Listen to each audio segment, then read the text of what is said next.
Hello, good morning. Ayan, ibablog ko to kasi ang dami nating member na lalaki ngayon. Sandit lang.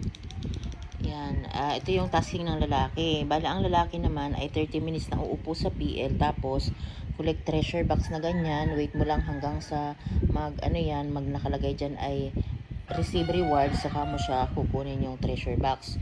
Makikita yan dito, oh. Ayan, dyan. I-click mo lang yan na ganyan, a-appear na yan sa screen mo. Ulit-ulit lang na ganun. Pagka-receive mo ng ganyan, i-click mo lang doon, mag-a-appear na yan dito. Ganyan. Double click dito pagka natapos na yung timer na yan. Tapos, ang pagkuha ng, ng rewards ng lalaki, punta ka dito. Ayan. Sa may parang flower na yan. Pindutin mo yan.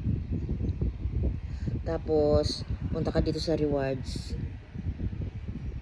Ayan, pipindutin mo lang din yung rewards na yan. Tapos scroll up mo lang, pangalawa sa baba. Ayan, on the mic for 30 minutes. Ibig sabihin, naka 30 minutes na ako kanina pa. Kaya i-receive ko na yan. Ganito pag-receive, sa tasking ng lalaki, ganyan. Tapos confirm mo lang. Tapos, yung makukuha mo dyan, pupunta yan sa coins. Yellow, ano yan eh. Doon yan pupunta sa yellow coins. Tapos, yung yellow coins na yan, ay, yan ang i-trade mo and then mapupunta yan sa points. Yung points yun ang pera natin. Ganun. Ganun lang. Tapos, diba, tapos na tayo.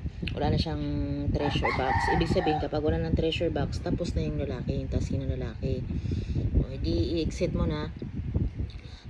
Ayan lang yung pinakataas. Exit mo, ganyan. Tapos, okay na. Tapos ka na. Diba? Thank you for watching. Ayan, nakasalang ang aking mga dyan. Thank you for watching. Good morning.